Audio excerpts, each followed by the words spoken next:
Good morning, everyone, and welcome to our virtual Biz Zone for this morning, Tuesday, June 20th, 2023. Oh my God, I almost said 2003.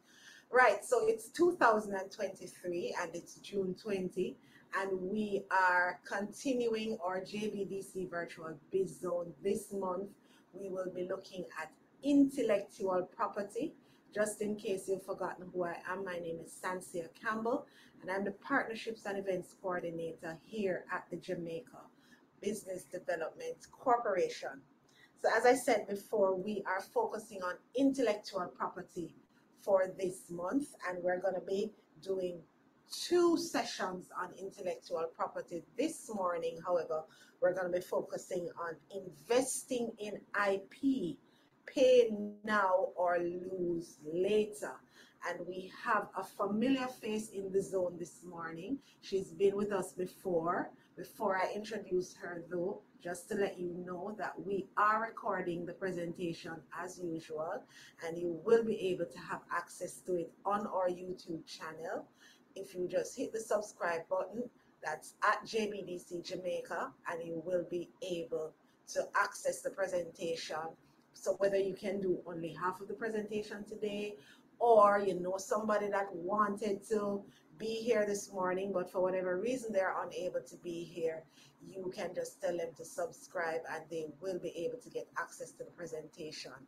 We also want to ask persons to subscribe to our social media pages on Facebook, on Instagram, on Twitter, and of course on YouTube. Everything is at JBDC Jamaica. Now, this morning we have with us Miss Inika Bridson, and she is an attorney at law. And as I said before, Inika has been with us before, so she's no stranger to the zone, right? And she is the inspiration and creator of her law firm, IB Law Firm, that was birthed in 2017, October 2017.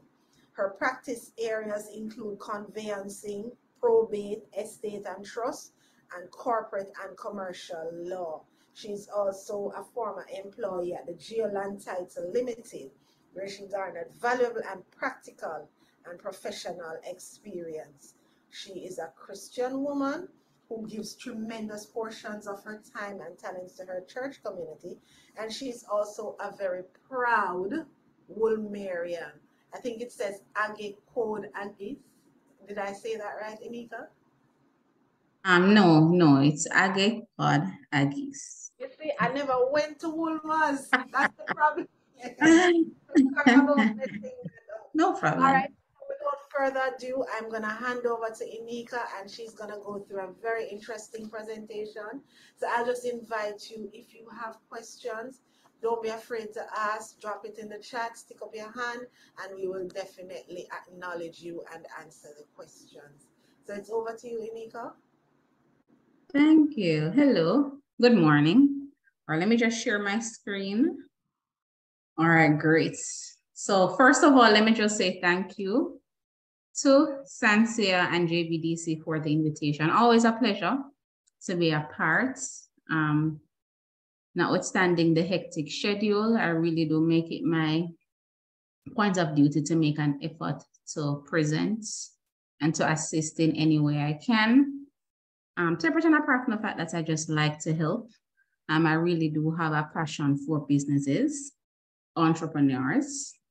I'm in business myself, and I am acutely aware of the importance of help, guidance, especially when you're starting from scratch. I always joke and say, I started with a dream and a laptop. It's a joke, but it's the truth.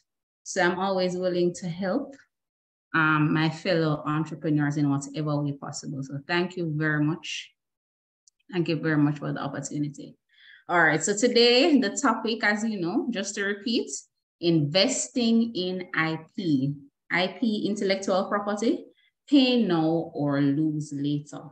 A very interesting topic, very interesting topic. So before I get into the meat of the matter, I want to hear from you. I want to hear from some of the entrepreneurs that we have online. What comes to mind when you hear this topic, investing in IP? how IP, how does intellectual property and investing happen to be in the same sentence? When I think investing, I'm thinking about mutual funds. I'm thinking about shares, real estate, but IP, what does IP and investing have to do with me as an entrepreneur? What are your thoughts? What comes to mind when you hear these words? Investing in IP, pay now or lose later. Any thoughts? Nothing comes to mind? All right, I'm sure by the end of the presentation, it will make more sense and you'll have something to say. So I'm gonna share some products with you. It may seem random, but we're going somewhere. All right, so this here, I don't know if you can see it. Can you see it? It's a watch. Not just any watch, but it's a Garmin watch. So if there are any runners on the platform, you'll know what a Garmin watch is. Those in the running world, this is a big deal. A Garmin watch is a big deal. So this is a Garmin watch. All right, so I also have this. It's not, yes. For the ladies on the platform, you can all appreciate the importance of satin care shaving cream. Very important. And if you look closely, I'm trying to, where's the camera? I'm trying to, yeah. So this is a Gillette Satin Care Shaving Cream. I'm going to share two more things, a book that I'm reading now. I would encourage you all to get it. Disruptive Thinking by T.D. Jakes. Seeing it clearly? Yes. And the final thing, something that we all have, that we probably overuse. Our cell phones. So why on earth is Miss Bryson showing me all these things? I'm showing you all these things before we get into the presentation, just to say that IP, intellectual property, is all around us. It's literally all around us. It is a very important part of our everyday life. Certainly, we may not appreciate the importance because we're not, say, actively involved in the intellectual property field, but certainly we'd be surprised if we spend the time to just consider the things that we interface with, how much IP is a part of our life. So these items that I shared, we're gonna get back to them. Keep them in mind as we go along. So let's go. We're getting into the meat of the matter. First thing, what is intellectual property? What is IP? According to the World Intellectual Property Organization, a very important organization. Let me just pause. Especially if you're going to take this whole thing of IP seriously, I would encourage you. They have a wealth of information on their website. They are an, I would say, a subset, a subdivision, a department, if you will, of the United Nations. Everything IP related, especially on an international basis, you can find on the World Intellectual Property's website, World Intellectual Property Organization's website. Closer to home, we have JIPO, Jamaica Intellectual Property Office, very important. I will be making reference to both WIPO and JIPO as we go along. So back to the definition, what is intellectual property?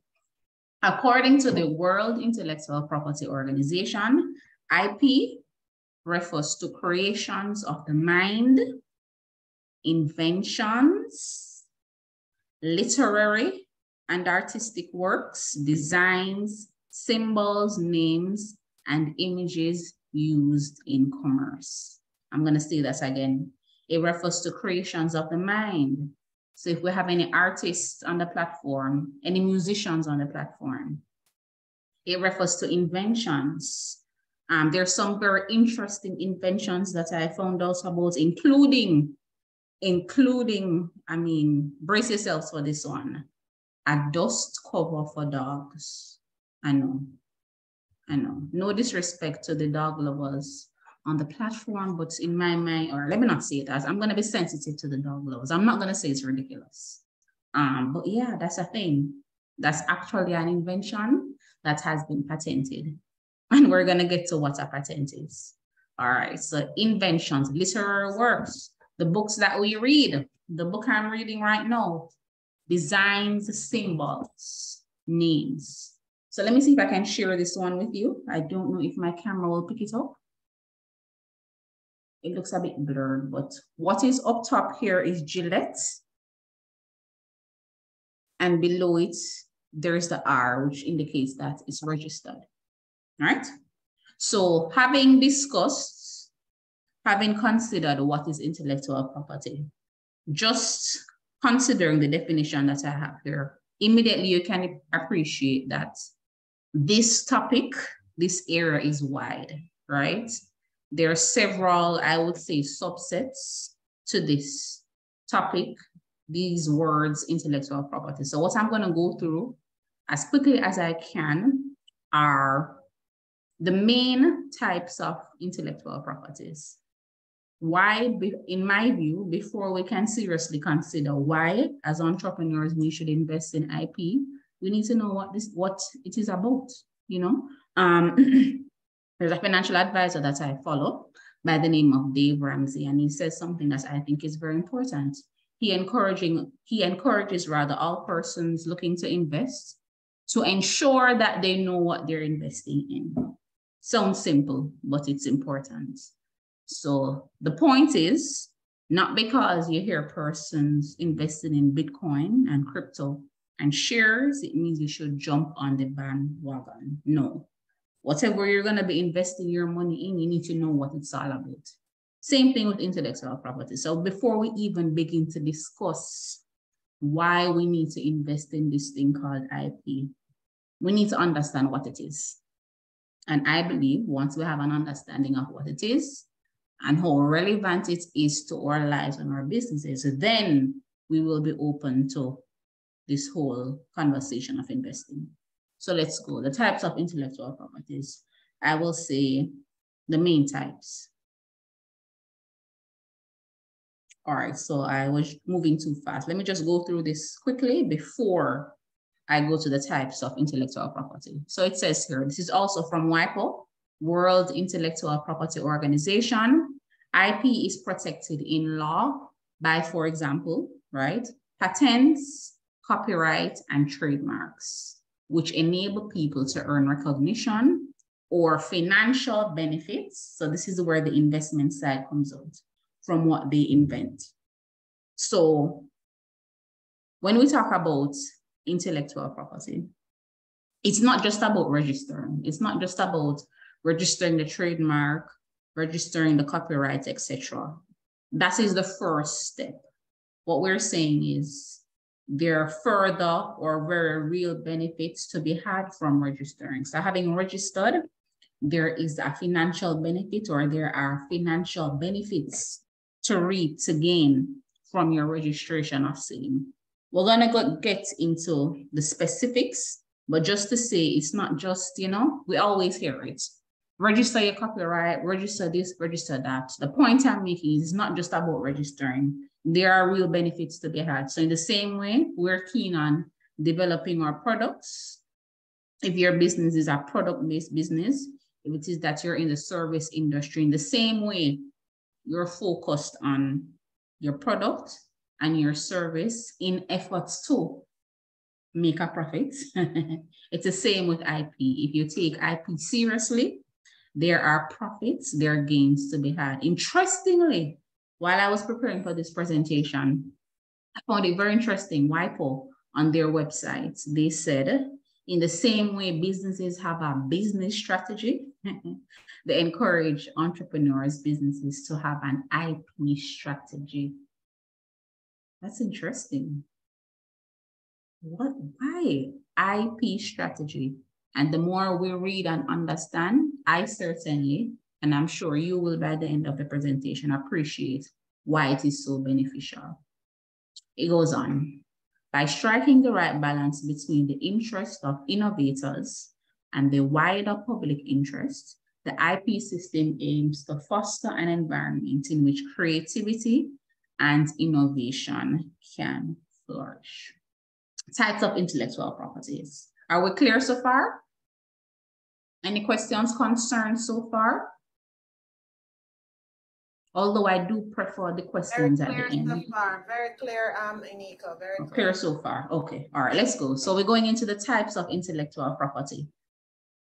The first one, as I said, these are the main ones, or I shouldn't say the main ones. I selected these because I believe these are the ones that agree with us all the most, right? So once we go through all, I will touch on some additional intellectual property that you can consider, and you can always get additional information on after. All right, so patents, copyright, trademarks, designs, and geographical indications. So we're going to look at each in turn, starting with patents.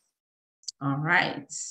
So just a cursory look on this image.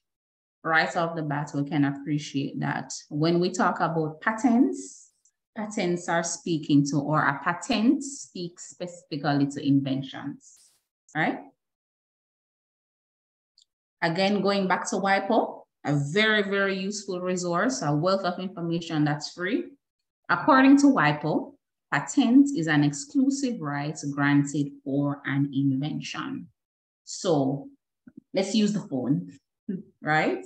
So Apple, so for all the Apple, the ones who are on the right path, the Apple users in the house, yeah, no Android, I'm joking. I do have an Android as well. I'm not biased where that is concerned. So in the case of our phone, Apple, the individual or the board of directors who are in charge of this company, each model, I believe an iPhone, what, 15 or 14 is coming out, their designs are patented, right? So a patent is an exclusive right granted for an invention, which is a product or a process that provides, in general, a new way of doing something or offers a new technical solution to a problem. So let me see if I have anything else here that's patented. Well, the watch, definitely. The watch in and of itself, everything related to this watch is patented. Garmin, they have several, just like phones, each year or couple months, a new model comes out, the models are patented. For those of us who watch Shark Tank, we'll see a lot of these entrepreneurs who come on Shark Tank. The question is always asked, and they proudly say their inventions are patented.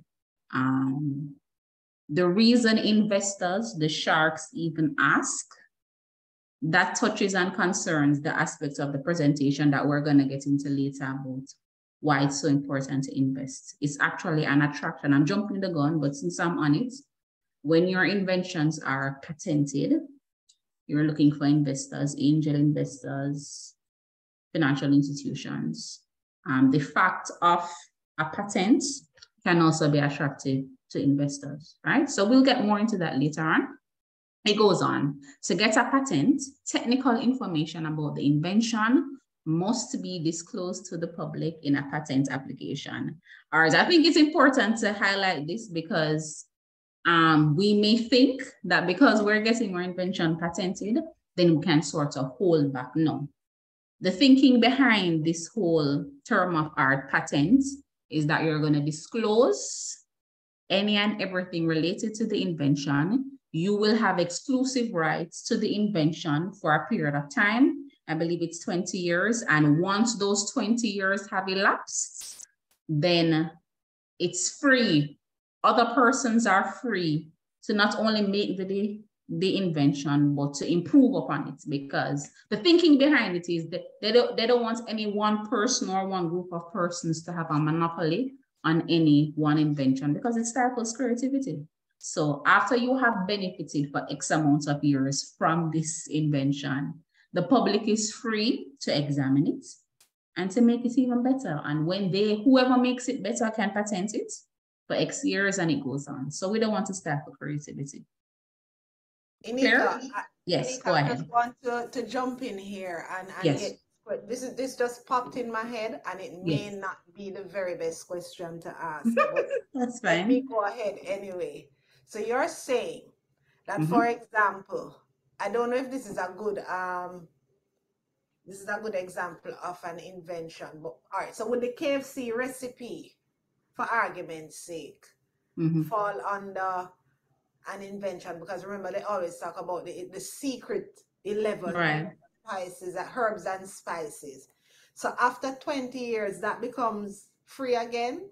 Is that what you're saying? I wouldn't say recipes, no. Recipes don't fall within. No, I wouldn't say so. Give us an Um, example then of an invention that could possibly become all free right. after 20 I years. should have, I was gonna carry it.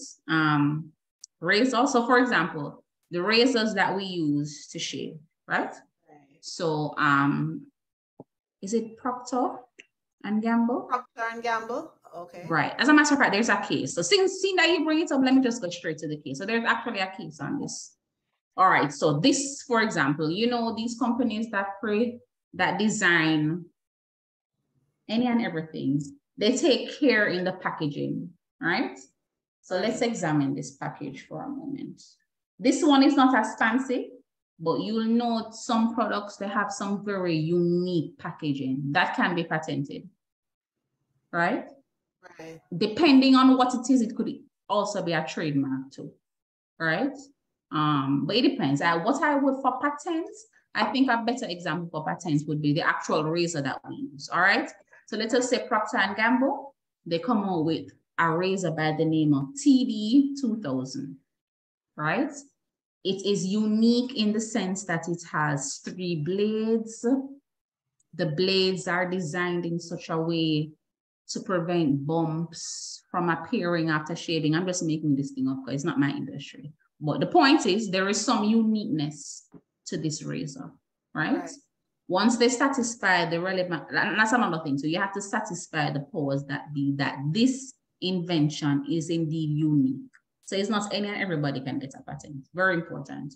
So let us say they satisfy the relevant authorities that the uniqueness of this razor makes it worthy of a patent, right? The patent is granted for 20 years. It means during that 20-year period, they're the only ones who can design, who can make the razor, sell, distribute, etc. Okay. Right? Gotcha. Gotcha. Right. Gotcha. So it's Yeah. an invention. Any unique invention. So the weird one, okay, I don't know if I should say weird, but on their website, they label it weird, so I can label it weird. Dust cover for a dog. Another one was a snake repellent. Yeah, Okay. snake repellent. All So, right. I mean, the invention is so unique that, it's worthy of a patent. I All hope right. that Thank you. answers the question. Yes, it does. Thank you so much. Snake repellent, ridiculous. Is it ridiculous because I don't like snakes? So maybe it's not as ridiculous. Maybe I would actually purchase a You know snake that there repellent. are persons that have snakes as pets, right? Yeah, I've heard of that. Very Right. disturbing. So I strongly advise against that.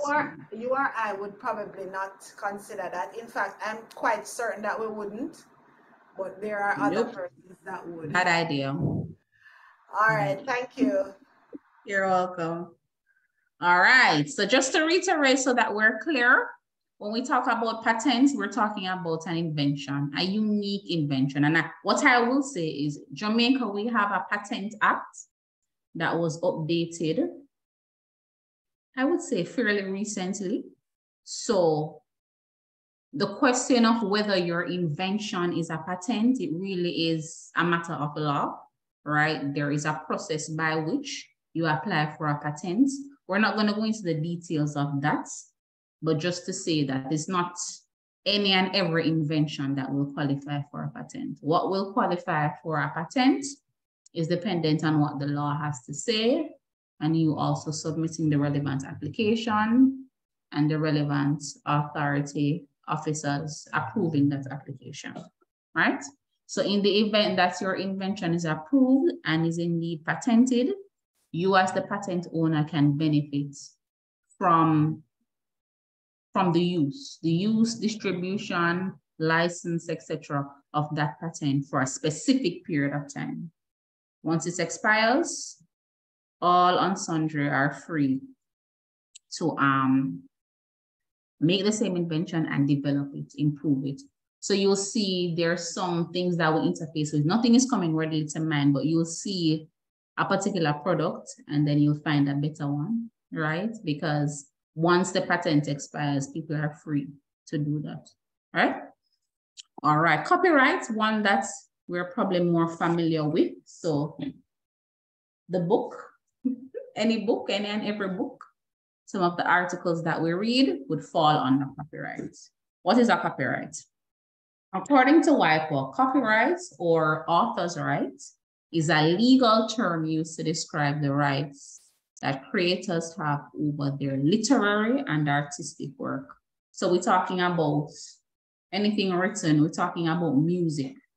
It goes on, works covered by copyright, and it's not even just music, it may include paintings as well, sculptures, right? Or I shouldn't say may, it includes those things. Works covered by copyright range from books, music, paintings, sculpture, films, computer programs, databases, advertisements, maps, and technical drawings. So I pause here to bring to our remembrance, some of us I'm sure have heard in the news, international news, we hear, and I'm hearing it more and more in recent times, we hear of artists suing other artists or the estate of an artist, because some of these artists are deceased, suing artists for making a song where the beat or the rhythm mimics their own music.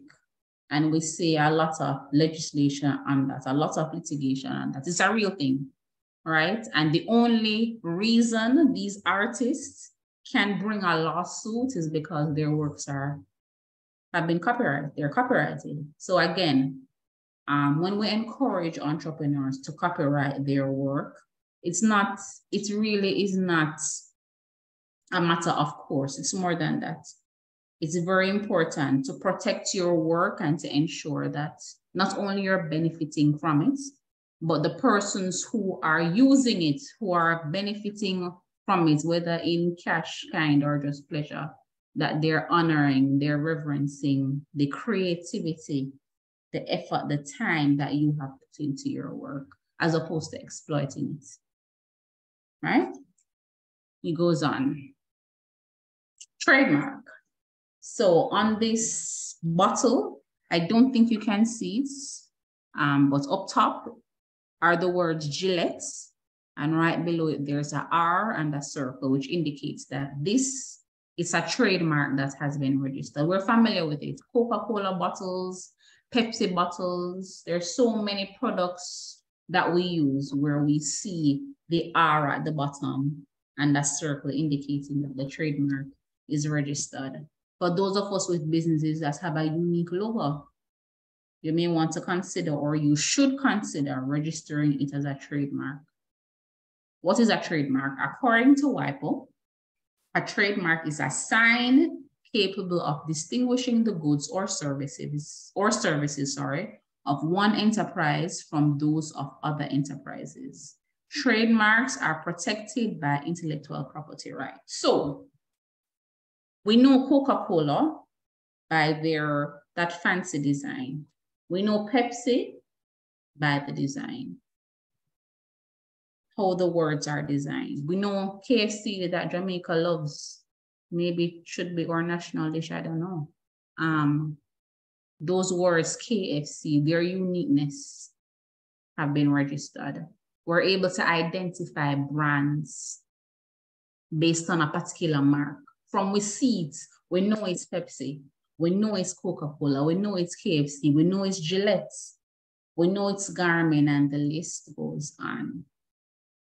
The list goes on. It's the same for you, it's the same for us. Whatever logo, whatever mark that we have created or that has been created that identifies your business, it is in your best interest to register it. Not to register it, when you're boss, you know, when the whole world knows you, but even now in the formative years and stages of your business, you want to secure, I would say, whatever rights you have over it, right? Any questions, any concerns? Yes, Inika, there are quite a number of Oh, wow. Oh, yes. I'm not. Yes, you can go ahead. So let me see if I can read some for you. Sure. Javian asked a question. I'm sure it was in relation to copyright. You can correct me if I'm wrong, Javian. He was asking if copyright provides the same level of protection as patent. Certainly. All branches of, well, when you say, okay, all right, let me ensure I answer this correctly. All right, so first of all branches of intellectual property are for protection. That's number one. Number two, the question of whether your invention or creation is a copyright, falls under copyright or patents, you know, it really does depend on how the law defines what is copyright and what is patent. But whatever it falls under, so whether it's patent, whether it's copyright, whether it's trademark, it's protected. Each branch of intellectual property has its unique level of protection. So in the case of a patent, where I indicated that there is a limit on, limits are placed on your exclusive rights to it, a set number of years. In the case of copyright, for example, there's no limit really. Even we hear of artists, creators who have passed and their estates are still benefiting from their works, right? So whereas with patent, there's a limit. In the sense of copyright, you really have that protection forever, right? He just posted something for some clarity. It was in relation to patent, but it's software innovation within the context of a business. That's what he was speaking. Software innovation, that would fall under, software innovation sounds more like copyright to me. Okay. Patent refers to, patent would more refer to an invention. So something that you use then, like a physical thing. Okay, so it's more of a tangible item more than, because... Right, that's the word I'm looking for, tangible. Patent is more of a tangible item or a process. So there may be a unique process to creating gold, for example. Let me just use that. Okay. I don't know if that's the best example. So a tangible item or a unique process in creating something would fall under patent. Software, that's more copyright. That's more copyright. All right, go down a little bit. All right, so somebody else said, I have heard that any work created is automatically copyrighted. What are the limitations of that protection? Limitations, yes. Yes, once it's created, there is protection, but you're still encouraged to register. Because the marketplace, the field is so wide and varying. As it relates to copyright, even though as a matter of law, technically speaking, yes, once it's created, some sort of copyright comes with it, because after all, an individual created it, I created it. But when you have so many persons creating, you know, we live in a world where every day people are creating, the creatives, the influencers, you're still encouraged to register your copyright. All right, the second part of the question, the protection offered. Yeah. Is that it? All right, so in relation to copyright, we've heard the word royalties, right? So let's look at an artist, for example, who produces music. As a matter of law, persons utilizing their works should pay royalties. So we have We have an organization in Jamaica. I cannot remember their name right now. It will come to me. Persons. Yes, that's it. So persons hosting events and doing engaged in other activities where music by individual artists will be played. As a matter of law, they have a responsibility to get the necessary approval and to pay a particular amount. So from whatever they pay over to JCAP, these artists are actually paid. Right?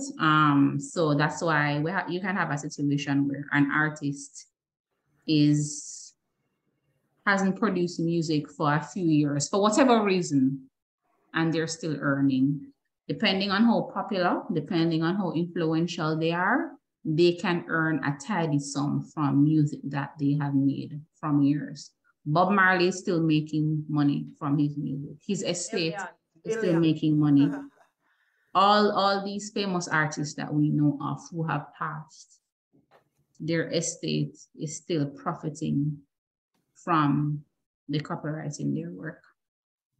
All right, so the short answer to that is the way in which you earn money from copyright is through royalties. Just same thing also with your writings, your work, your literary works. The right thing to do, and I said the right thing to do because sometimes it's not done, is the necessary approval and fee is to be paid to the original creator. All right, great. Thank you so much, Inika. And in the same breath, I also want to say hello and good morning to our friends from the Jamaica Intellectual Property Office. I see Glynis very active in the chat.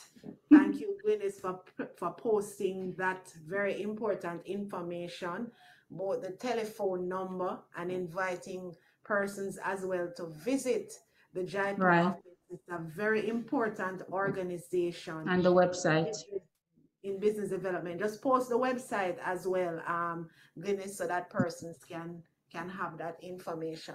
All right, Inika, you can go ahead and. All right. It's interesting that you mentioned JIPO because the definition that we're going to look at now, I took this one from JIPO. So the ones we've been looking at before were from WIPO. This one is straight from JIPO, Jamaica Intellectual Property Office. So what I noted is that we just refer to it as design. In other spaces, it's referred to as industrial design. But I appreciate our reference to just design because design is so wide. I believe to an extent, the inclusion of the word industrial sort of limits what design is really about. So we're going to work with design. There's a branch of intellectual property called design. What is this? According to JIPO, the Jamaica Intellectual Property Office, a design is the ornamental or aesthetic aspect of an article. I'm looking for an example while I speak. The design may consist of three-dimensional features, such as the shape or surface of an article, or of two-dimensional features such as patterns, lines, or colors. You know, it's interesting. This device that we use every day, there's so much intellectual property in this one device. You'd be surprised. This phone or phones that we rely on so heavily, this in and of itself is a presentation on intellectual property. So let me just go over that definition again. A design is the ornamental or aesthetic aspect of an article.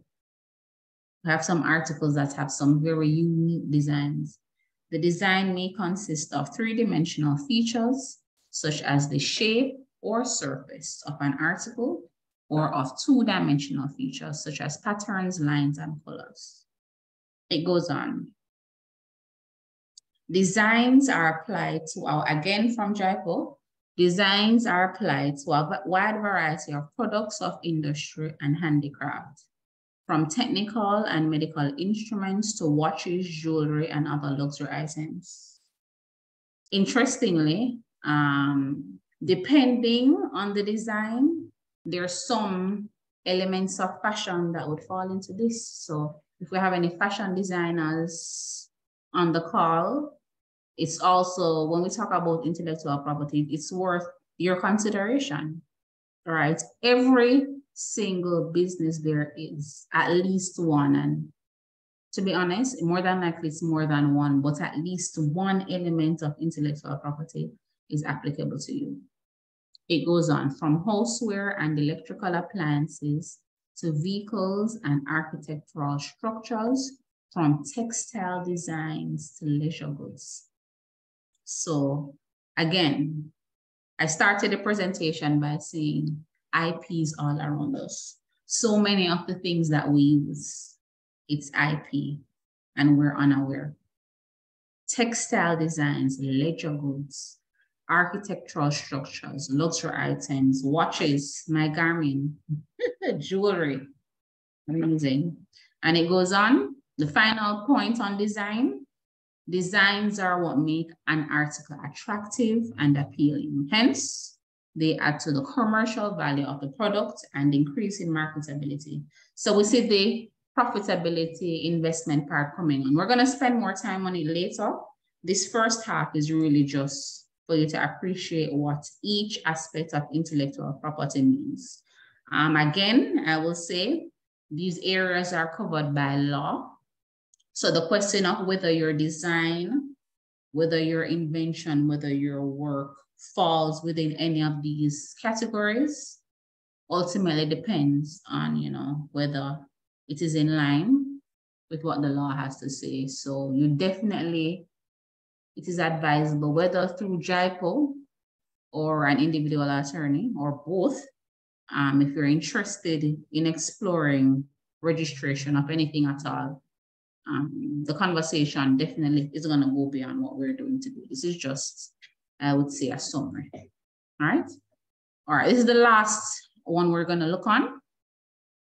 Geographical indication. I made sure to include this because I believe it's very relevant to us as Jamaicans, because it's amazing how the fact that a particular product comes from Jamaica, that in and of itself increases its value, right? So it reads, this is from WIPO, I believe, yes. I didn't say that here, but it's from WIPO. A geographical indication is a sign used on products that have a specific geographical origin and possess qualities or reputation that are due to that origin. So let me read this again. A geographical indication is a sign used on products, in our case, the Jamaican flag, that have a specific geographical origin and possess qualities or a reputation that are due to that origin. In order to function as a GI, that's a geographical indication, a sign must identify a product as originating in a given place. In addition, the qualities, characteristics, or reputation of the product should be essentially due to the place of origin. So we know our Blue Mountain coffee is a big deal. Castor oil, Jamaican black castor oil, it's a thing, not just locally, but internationally. Since the qualities depend on the geographical place of production, there is a clear link between the product and its original place of production. So we have several entrepreneurs on this call. I'm sure, or I wouldn't be surprised if there is at least one person or one entrepreneur, one business who the product offered, one of the things that make it unique, one of the things that give it a competitive edge is because it's made in Jamaica. If you fall within this category, I encourage you to give serious consideration to this aspect of IP. Don't take for granted the fact that the product is made in Jamaica. You'll be surprised how your profit margin would increase by tapping into the value that comes under this prong. All right, so now that we have gone through, I would say briefly, because believe me, this whole thing of intellectual property and the different aspects of it. It's wide. There's no way we can go through all of it today. So I believe it's safe to say we have summarized the main, if you will, areas of intellectual property. Just to add, we're not going to discuss them today, but trade secrets, that is actually a subset of intellectual property. Trade secrets, plant varieties. Yes, those. So I believe there's one more that's just not coming to me right now. So this is a very, very, very, very, very, very wide area of law. Now let's get to the meat of the matter. Let me just say, before we get into this, I am not a financial advisor, right? But I do believe, considering the topic, it's worth our while to consider what is an investment. We're telling you, we're encouraging you to invest in IP. So we need to spend a little time considering what is an investment, right? So one of the trusted sources in investments, Investopedia, according to Investopedia, an investment is an asset or item acquired with the goal of generating income or appreciation. Let me read that again. An investment is an asset. IP, intellectual property, is an asset or item acquired with the goal of generating income or appreciation. Appreciation refers to an increase in the value of an asset over time. When an individual purchases a good as an investment, the intent is not to consume the good, but rather to use it in the future to create wealth. So I have to pause here because I want to underscore. This is very important, very, very, very important. I want us coming out of this discussion to consider IP an asset. In the same way, you can and will make money from the product and the service that you offer. You can also earn from the IP associated with whatever you're providing, whatever good or service you're providing. The only way you will benefit from the profits to be had from the intellectual property in your goods and services is by seeing it as an asset, which is why WIPO encourages businesses to have an IP strategy, because there are significant gains to be had over time from treating IP as an asset.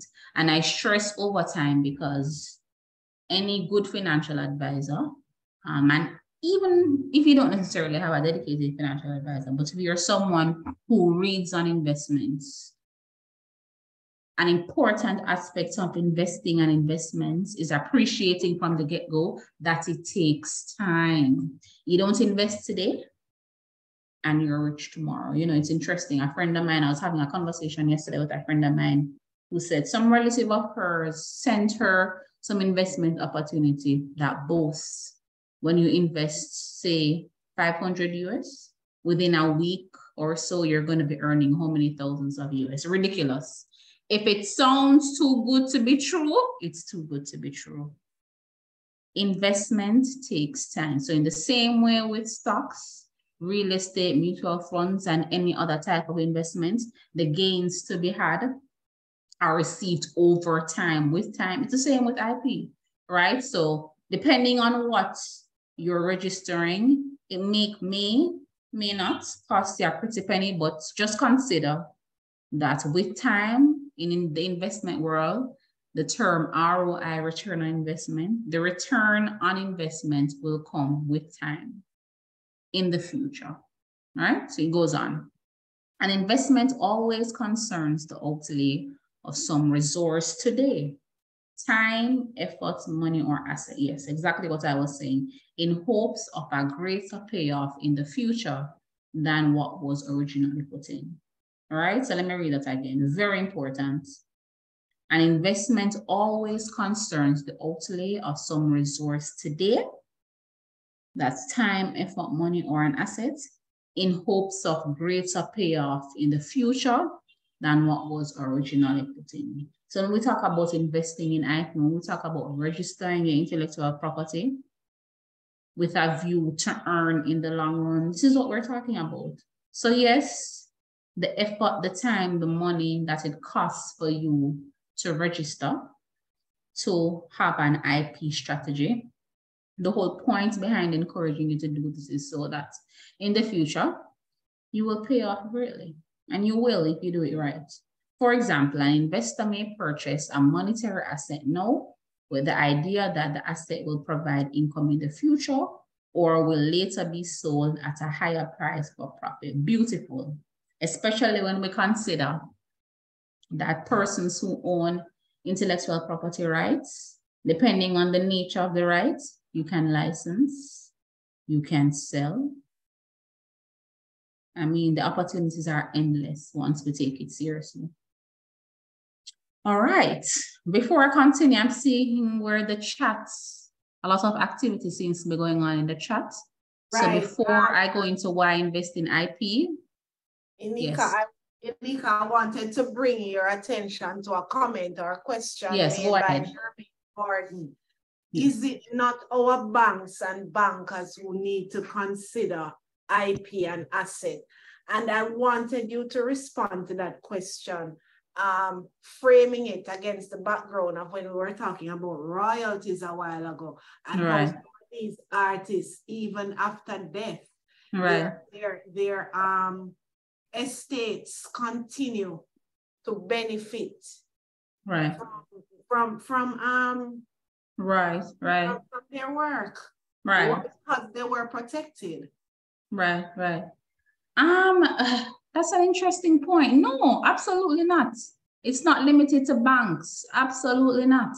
To be honest, if you ask me, I believe the individuals creating, the individuals designing have more to gain than the bank. In fact, in my reading, well, we were going to touch on it as we consider why invest in IP. Investing in IP through registration of your works, etc., is actually attractive to investors. I go back to Shark Tank. I always notice it on Shark Tank. It's always a question. It's always a big deal, the fact that whatever the invention is patented, right? So no, once you're a creator, once you're a developer, once you're an inventor, you definitely have more to gain. Why do you have more to gain? We're going to discuss it. So I'm going to discuss it briefly because I don't want to jump the gun, but we spoke about royalties earlier. I'm going to reiterate that. Bob Marley's estate is still making money. There's so many artists who are still earning from works created how many years ago because of IP, right? They own the works. They own it, and because they own it, they have a right to benefit from it. You cannot benefit from or let me not say that. You cannot truly benefit. You can't benefit in a fulsome way from something that you don't own, right? And especially because we live in such a diverse, ever-changing, ever-growing landscape. There are so many persons inventing and creating. It's in your best interest to do so. Going back to the Procter & Gamble case, I don't even think I went into it in as much detail as I should have. Let me read it because I want to ensure you get it right. In answer to this question, give me a moment. It's a synopsis, but I believe it's a good synopsis. All right. So a real example of the importance of registering is the Procter & Gamble Head and Shoulders case. The company designed a new bottle characterized by a long neck with blue and burgundy coloring. After investing and carrying out advertising activities for its promotion, the product became really popular among consumers. Unfortunately, Procter & Gamble did not protect the bottle, neither as a design nor as a trademark. It goes on. Once the product became profitable, a competitor launched a similar product, copying the colors and design of the Head and Shoulders bottle. Although Procter & Gamble achieved to change the color of the competitor's bottle, so they were successful in that regard, it was not that lucky regarding its shape. To deter your competitors from copying your original creations, do not forget to protect them before their commercialization. Why is this important? Especially with the landscape that we live in. You may have designed a particular product first. Let's just say you legitimately designed it first, but you didn't register it. I come along and I design it, I've registered it. I have a right to it because I registered it first. That's actually a principle in law. The fact that John Brown registered it before you, notwithstanding that you created it before him, he has a greater right.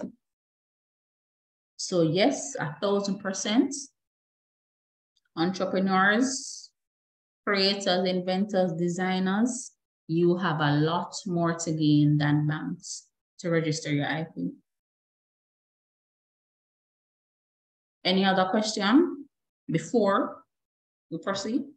Yeah, I just wanted to say, yeah, I agree 100%, because if someone can create 30, 40 years ago and their estate is still very much generating quite a bit of income, when you refer to Bob Marley in particular, Bob Marley still remains #1 in certain Billboard charts, he's #1 in so many things. So I mean, absolutely, wherever, once you are a creator, that's a rich estate, a very rich estate to this day. Once you're a creator and entrepreneur, protect your IP and try to do it before it gets commercialized, as Inika said.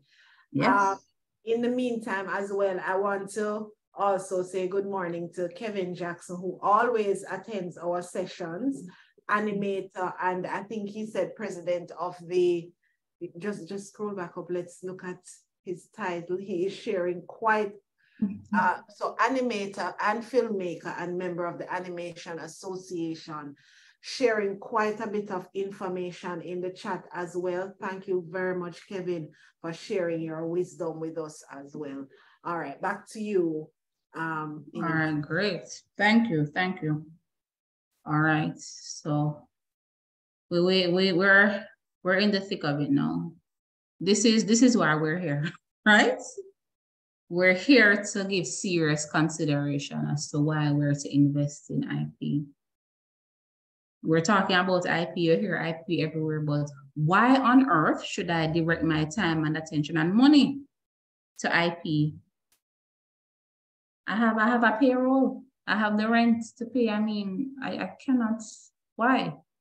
So I hope after we consider, but we have been discussing it thus far, but as we give further consideration to IP being an asset and an investment tool, I really do hope coming from this that we have a better appreciation rather as to why we should truly invest in IP, why we should truly invest in intellectual property.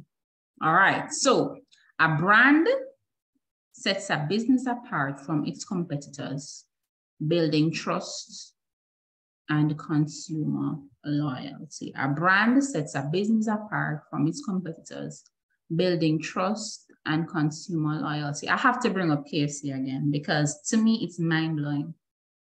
It's mind-blowing no matter how many times KFC has increased their prices. The lines are still long. That K, that F, that C that we see, that just stands out. From you see those 3 letters, those KFC in red with a particular design. We know it's KFC, and we know it's not just any KFC. We know it's the real deal. We know it's the real deal because those 3 letters play a part in setting this company apart. What else is there? So we talk about KFC, the big bad KFC that just continues to do well. We all need, as an aside, we all need a strategy like KFC. I mean, we need it. All of us as entrepreneurs on this platform, we need a KFC strategy because it's just mind-blowing to me. right? We spoke about Pepsi earlier. We spoke about Coca-Cola. From we see their mark, we know what it is. If it is that we see another product that, you know, it doesn't look too right, we say, no, no, it's the Pepsi that I want. It's the Coca-Cola, it's the Sprite that I want. It's this KFC that I want. Not that one, this one, because its unique mark sets it apart. And it also builds trust and consumer loyalty. In the case of Island Grill, one of the things I admire about Island Grill, I believe generally speaking, Island Grill is very consistent.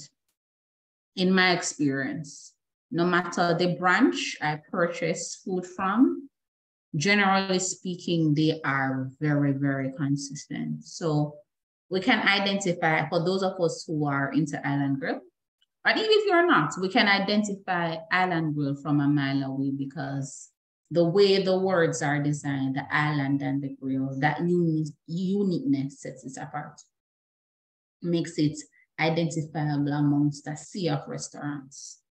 We know them for that moment.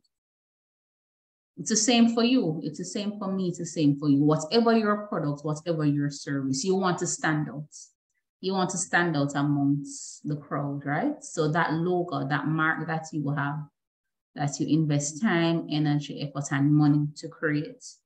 You don't want to find yourself in a situation where some other entrepreneur sees it, likes it, and reproduces it, so much so that you have two businesses with the same logo. And how do I identify that this is the real deal from the other one?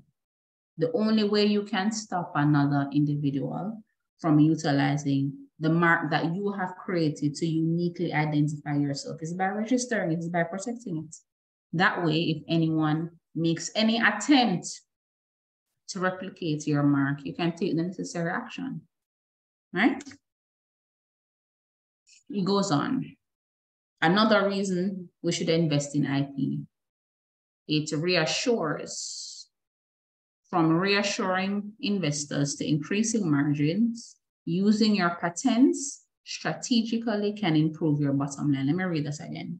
From reassuring investors to increasing margins, using your patents can strategically improve your bottom line. So that's a big thing for us as entrepreneurs, the bottom line. Some of us coming into this conversation, this discussion, as far as you're concerned, you know, IP is a liability more than anything. What does that have to do with my profitability? That is not helping me to make money to pay my staff and do what I need to do. But I'm hoping, as we discuss this, somehow your thoughts and ideas are being redirected to appreciate that, again, I said it already and I'll say it again, in the same way you seek to earn from the products, the goods, and the service that you offer, if done correctly, you can also earn from IP. IP can add to your bottom line, right? So going back to the investors as well, again, why is it such a big deal for investors that in the case of patents, your inventions are protected? It's very important. Any investor, any shark, angel investor, financial institution that is prepared to or in any way considering to invest in your business. Remember, you know, it's not recreation for them. This is business for them. So if they're investing 10 million, they're expecting to get X million from you over the course of a particular period of time.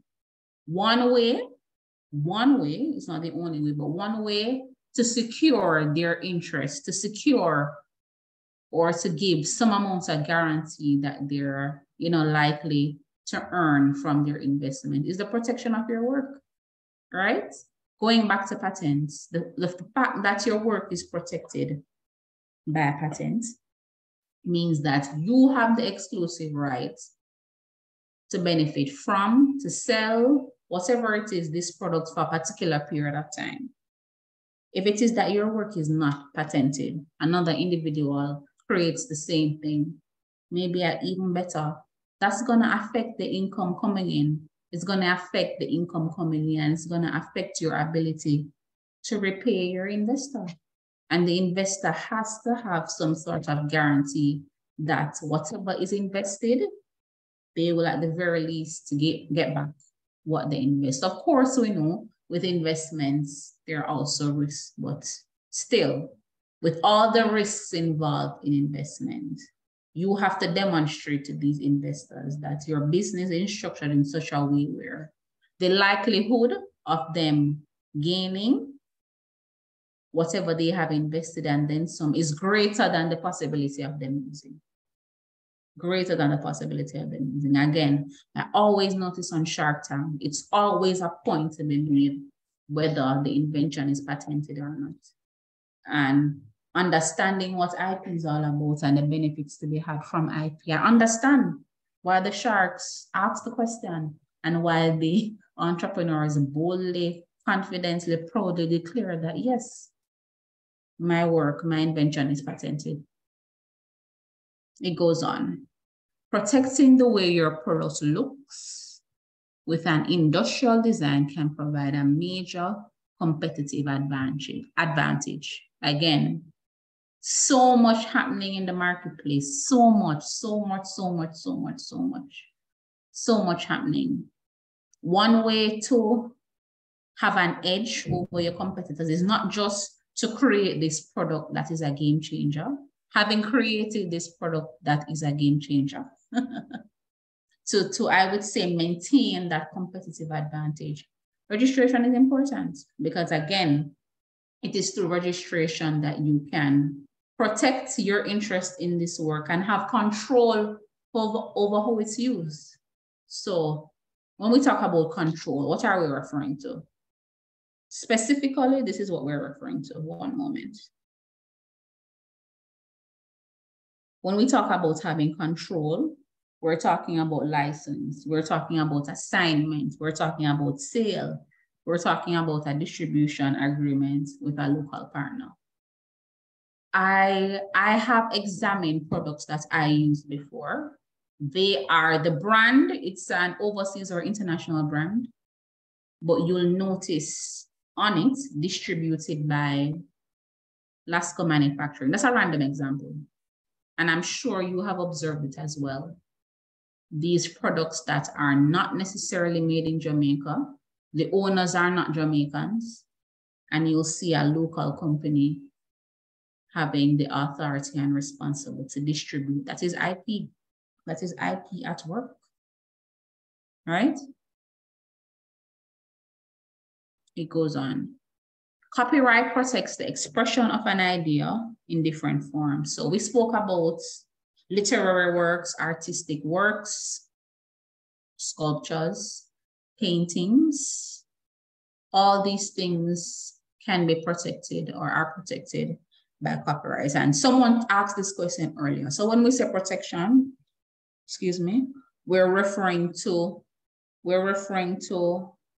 I like to look at it as a matter of some sort of respect, giving respect and honor to the originator of this thing, right? One way to honor and respect the originator of this thing is to, where necessary, get the required approval and to pay for its use, right? So in my view, a good way to look at it is it's almost a respect issue. And the converse of that is exploitation, right? I mean, if anyone has been in a situation where they're exploited, it's not a nice thing to be misused and abused and exploited. The whole point of this area, intellectual property, is to prevent abuse, misuse, and exploitation of people's works, creations, inventions.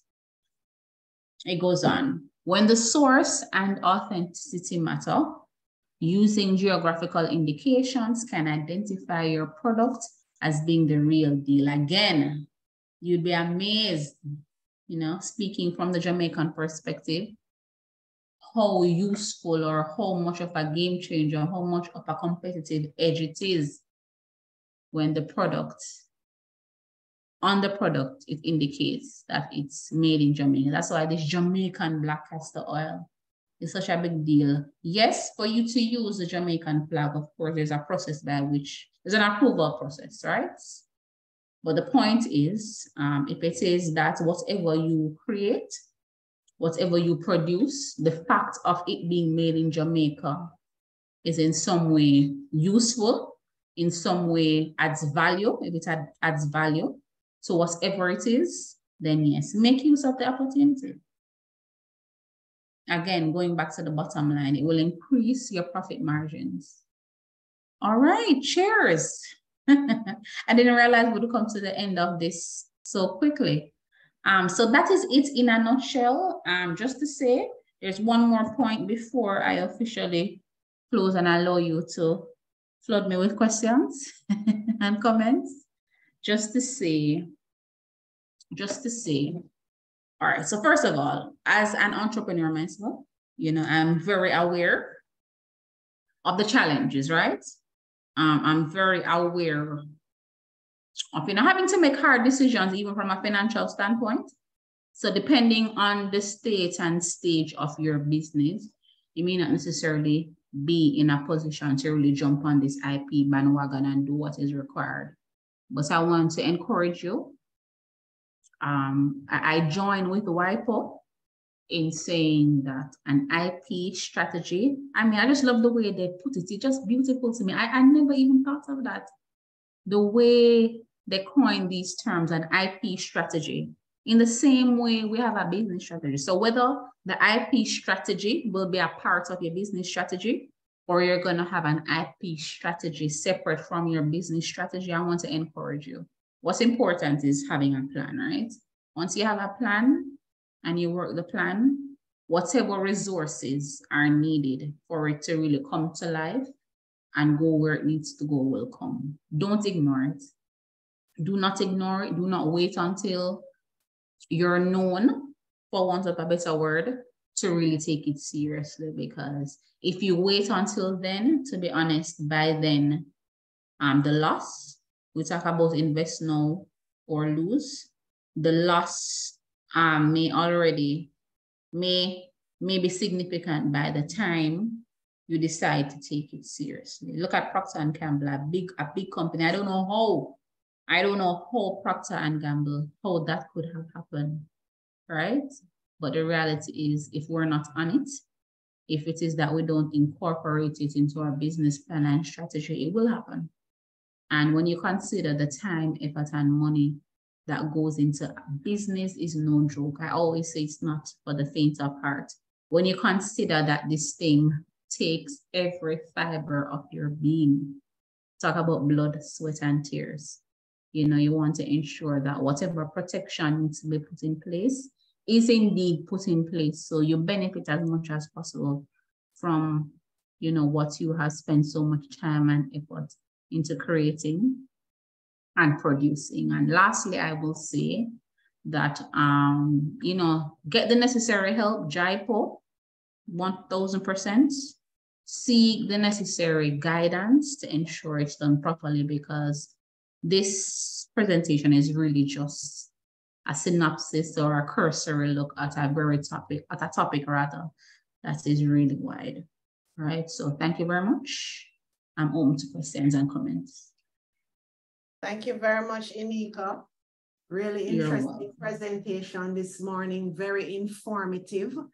Of course, there are still some questions in the chat for you. Someone is asking if you could mention a strategy that entrepreneurs can use to earn from their IP as an asset. IP, all right. So the first thing I will say is to register. It starts there, because you can't benefit if you don't register, right? So register, and I would say, to be honest, all right, for you to get to the level where you can truly benefit from your creation, your work, you know, it takes time in the sense that there has to be some level of notoriety. So having registered, I would say, direct energy on building the products, direct energy on improving the product and service. When the products and service gets to a particular level, the invitations will come. So what I mean by that is, let us say you have a particular product that it is doing so well that a distributor in the UK You know, they've been noting the reviews. They see a market for it in their country. They will reach out to you, or you may be in a position to reach out to them to have it distributed in the UK, right? So register and focus on building a brand, building a product, building a service, and you can take it from there. Once that is done, the invitations will come, or you will have the equity to reach out to partners, right? So whether you want to license or distribute. I would also say on WIPO's website, let me see if I can find the link. They actually have a sample IP strategy, right? Very detailed, very detailed. So I would also encourage that. And the reason I say build your product and your service is because this whole thing of benefiting from IP is not just about registering, right? Because consider, let me see if I can find a good example. All right, this is IP in a sense, but consider Bob Marley. Let's use a Bob Marley example. The quality of his work is what makes his music so popular, even after his death, right? It's the quality of his work. When we look at Usain Bolt, it's the quality of their work, right? And what comes with the brand. So it's not just, oh, I registered today and I'm going to make money tomorrow. No, you have to work on the product. You have to work on the service so that it's attractive.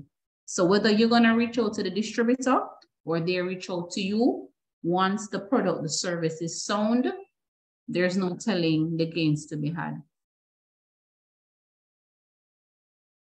Wonderful. And just want to mention, somebody posted it in the chat that, go back up a little bit for me, please, that DBJ has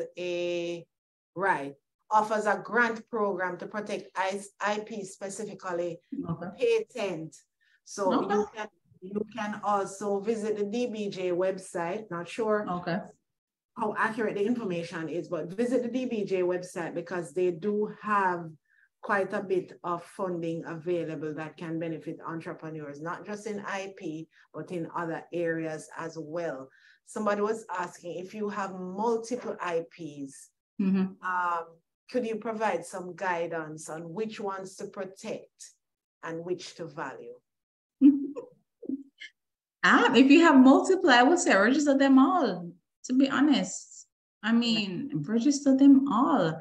I mentioned earlier that this device that we spend so much time on has so much IP in this little device. To be honest, I wouldn't choose what to register and what not to register. Once it falls within the category, once as a matter of law it can be registered, I would say register it. It's just that maybe what you would want to do is from a maybe financial standpoint, depending on the financial situation, you may want to choose, you know, in what order to register them as opposed to registering everything one time because you may not be in a financial position to do so. And that is dependent on the finances and I guess the level of importance, if I don't even know if I should say that, because I believe once it's IP, it's important. So it's just a matter of registering them in turn. Once it's IP and it qualifies for registration, register it. So you can do it in phases, you know, this month, the next 2 months, another thing, you know, just to give yourself some room. All right, great. Javian just put some clarity in the chat for us that the IP is being offered. IP protection grant is being offered under the Think Biggie program. So interested, can go ahead and take a look at that. If you could as well, Anika, post the link for the WIPO. Yes. Right. And I know that JIPO is jipo.gov.jm. Glennis, just confirm for me and write it in the chat as well so that these resources are readily available to the persons who are on the chat this morning so that they can... All right, I will do that. Yes, thank you. Can I stop share? Yes, you can stop your share. Okay. All right, so let me just look for the link. Any other questions, concerns, commentary? Somebody's asking if they can register an online course.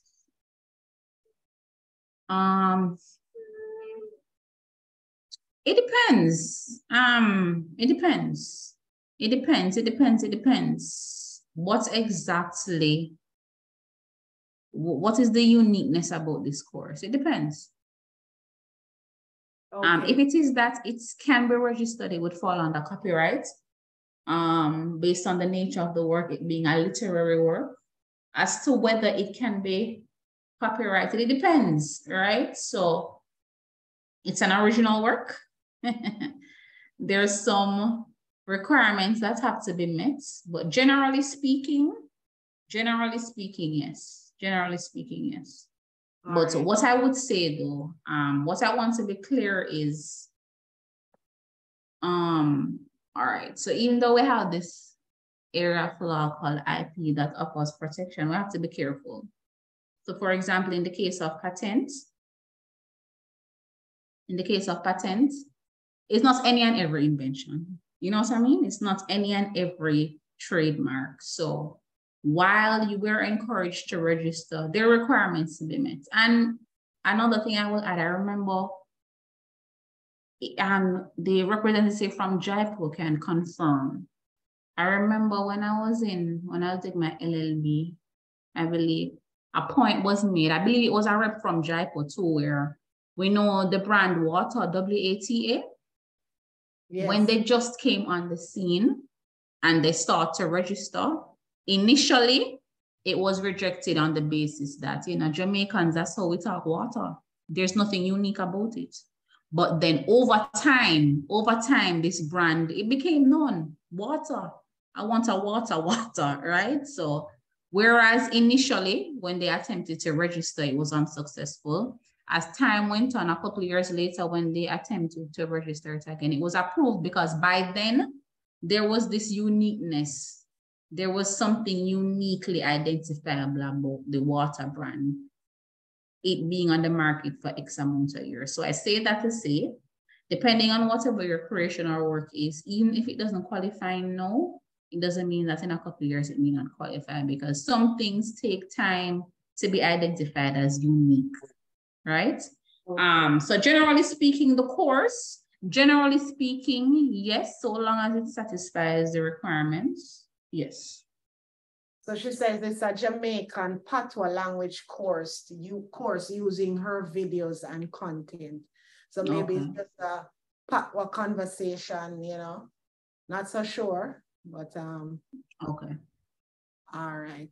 All right. So yes, generally speaking, yes. All right. Thank you very much, Inika.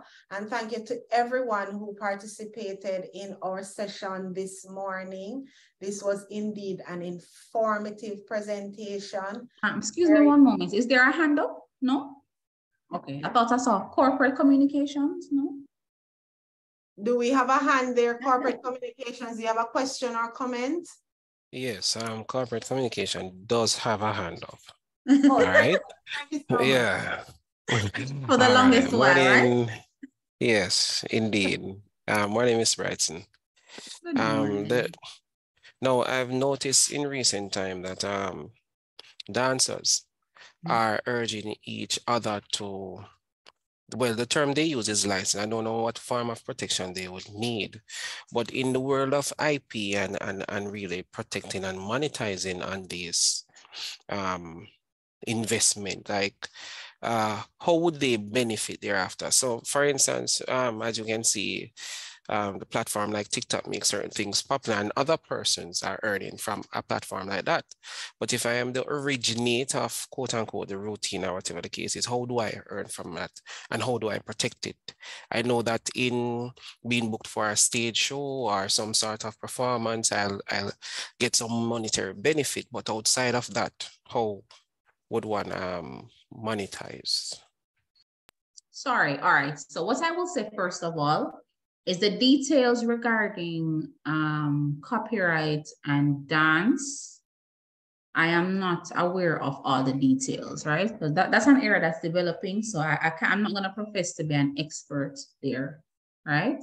But what I will say is that it's a similar principle for IP, right? So this whole discussion about benefiting and profiting rather than monetizing intellectual property right, it starts with registration, right? So if the law allows for moves to be copyrighted, then it starts there. Whatever the process is, if there's anyone from JBDC who can speak to that, fine, that would be great. But whatever the process is, right? Whatever the process is, you go through that process, it's approved, registration. All right, so now that it's registered, how do we monetize it, right? It depends, all right. Again, similar principles would apply. You talk about going to dancing at a stage show rather. In my mind, I'm thinking that if it is that this particular move has been registered or copyrighted in any way. Oh, I'm looking at the chat. Sorry, I was distracted by the chat. Then monetizing it would come through. If I own something, it means that anyone who is gonna use it, replicate it, must pay for it. So whether replication comes through a TikTok video, or I mean, just dancing at any event. In my mind, in the same way with other copyrights, there's some sort of fee paid. I believe that is how the benefits would come. But to be honest, I cannot speak to the specifics of dance because it's a new area that I'm truly not familiar with. So it's definitely something to look into, and I will look into it. Thank you very much. All right, thank you. Nika, Glynis actually posted in the chat that dance artistic works are copyright. So that could be the start of a response right there. Right, it's copyright, definitely copyright. Right, so I encourage persons who are dancers, if there are any dancers on the chat today or on the call today, they can always contact JIPO. Again, their website is jipo.gov.gm. I want to thank you, Inika, for coming and sharing so much of your knowledge with us this morning on this very important topic. I want to remind everyone that the session was recorded. And so if you know someone who wanted to be part of the session but could not have been, the recording will be available on the JBDC's YouTube channel by about Friday of this week. So you can always subscribe and you will get a chance to watch this or any of the other sessions that we have done before. Also want to remind everyone that what we're looking at this month is IP. Just had a very interesting presentation, and come next week, the JIPO, Jamaica Intellectual Property Office, will be joining us, and they will be talking about the Madrid Protocol, trademark anywhere. That one is also going to be very interesting. Lots of information will come out of that one. So I encourage you here to just register, ensure that you have your registration in for next week, Tuesday morning at 10 o'clock. That is the 27th of June. Don't miss it. Very good. Thank you very much, Inika. Again, thank you for joining us. And then we are going to be sending our feedback form to everyone that was here today so that you can give us your important feedback so that we can know what to do going forward. So thank you again, Inika, and I will see you. You're welcome. Bye, everybody. Have a great day. Bye.